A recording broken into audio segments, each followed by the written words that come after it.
inaan ku kulan halkan oo dabcan shirkan muhiimka laga daafuray bal marka hore sida u aragtaa shirka saaka ka qayb gashay ee daafurka qorshaha horumarinta 2025 runtii waa muhiim shirkani oo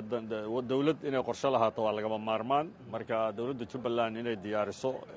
qorshaha horumarinta Jubbaland 25-29 aad ay muhiim u tahay waana soo dhaweynaynaa waana runtii qorshe aad u wanaagsan oo bilow ah wasaaraduhu inay baahiyahooda iyo hay'aduhu gudbiyaan oo balaankaas lagu shaqeeyo Jubbaland plan oo maxaan ku dhahaa priorities ah lagu shaqeeyo aad ay muhiim u tahay aad laga maarmaan u tahay waana soo dhaweynaynaa waana gacanna waa ka geysanaynaa haddii aan la yiraahdo haddaan nahay golaha baarlamaanka federaalka ee Jubbaland matala haddii aan la yiraahdo xildhibaan dabcan mudanayaasha ugu muhiimsan dabcan doodaha ugu adag u galay arrimaha qadiyadda Jubbaland ka mid tahay dhawaan waxa soo baxay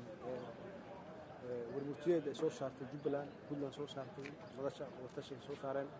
ma laga yaabaa in shir looga hadlayo arrimaha masiirka dalka dhawaan uu ka dhaco qaybo ka mid ah waxaa la qaban doonaa haddii la yiraahdo shir ay isugu imaanayaan dadka Soomaaliyeed ayna ku tashanayaan kagana fakarayaan kagana tashanayaan sidii qarankan loo badbaadin lahaa oo dawladda hadda joogta Xasan Sheekh uu hogaamiyo ay ka tuurtay meel fog ayna adag tahay haddii ay burburto in dib la isugu soo laabto sidaas darteed haddiiba la badbaadin karo waxa qorshuhu yahay in la badbaadiyo shir qaran la isugu yimaado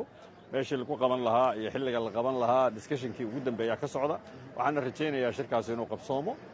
lana badbaadiyo qarankan saddexaad Soomaaliya lagana badbaadiyo kooxdan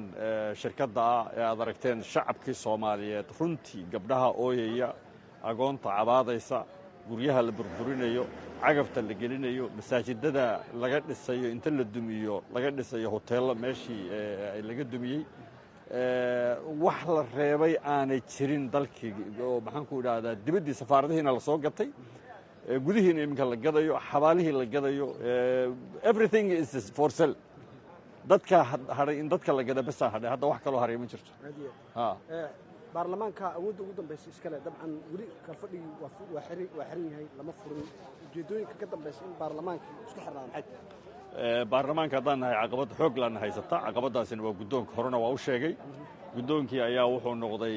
ka mid noqday hay-adda fulinta baarlamaankii ayaanan runtii guddoonkiisii ayaa dhibaato ka aqoon baarlamaanku wuxuu shaqeeyaa marka baarlamaanku furan yahay laakiin waxaan rajaynaynaa in la furo haddii aan la yidhaahdo marka la furana baarlamaanku inay shaqo qabtaan bay diyaar u yihiin haddii aan la yidhaahdo ugu dambeyn bulshada reer Jubbaland ay ku daawan doontaa maxaad ugu baaqi bulshada reer Jubbaland waxaan ugu baaqilaa way isku filan yihiin dawladna way haystaan ciidamo aad u qiimo badanna way haystaan deegaan aad barwaaqo waana way haystaan balaanka soo socda waa inuu noqoto barwaaqaynta Jubbaland waxaan ugu baaqayaa in Jubbaland waxa laga cuno uu noqdo wax Jubbaland gudaheeda ka soo baxay aan waxba banaan looga keenin wax cunto ah oo la cuno inaan dibadda laga keenin waxaan ugu baaqi lahaa hay'adaha halkan joogay ee UN-ka iyo WFP iyo FAO ka mid tahay inaan laga keenin dibadda cunto ee la iibsado local productionka dadka deegaanku waxa ay soo saaraan runtii wasaaradaha beeraha xanaanada xoolaha kalluumaysiga hay'adaha wax soo saarka ee Jubbaland waxa la rabaa oo hadda hawl xoog leh oo adag oo aad u qiimo badan ku jira wasaaradda biyaha wasaaradda caafimaadka wasaaradda waxbarashada wasaaradda maxaan ku idhahdaa gobolada Jubbaland ay ka kooban tahay degmooyinka ay ka kooban yihiin hawl xoog leh lagu jira waxaasoo dhan oo la isu wada geeyey iyo runtii ciidamadooda oo ah derbiga Jubbaland ilaahay baa amnigooda sugaya laakiin derbiga sugaya intaasoo dhan oo la isu wada geeyey waxaan rajaynayaa inay isku kalsoonaan isku fillaan doonto aynan dhici doonto inay deegaano kale ay cunto iyo maxaan ku idhaahdaa waxyaabaha kale u baahan yihiin ay gudbiyaan haddii aan la yidhaahdo aad u mahadsantahay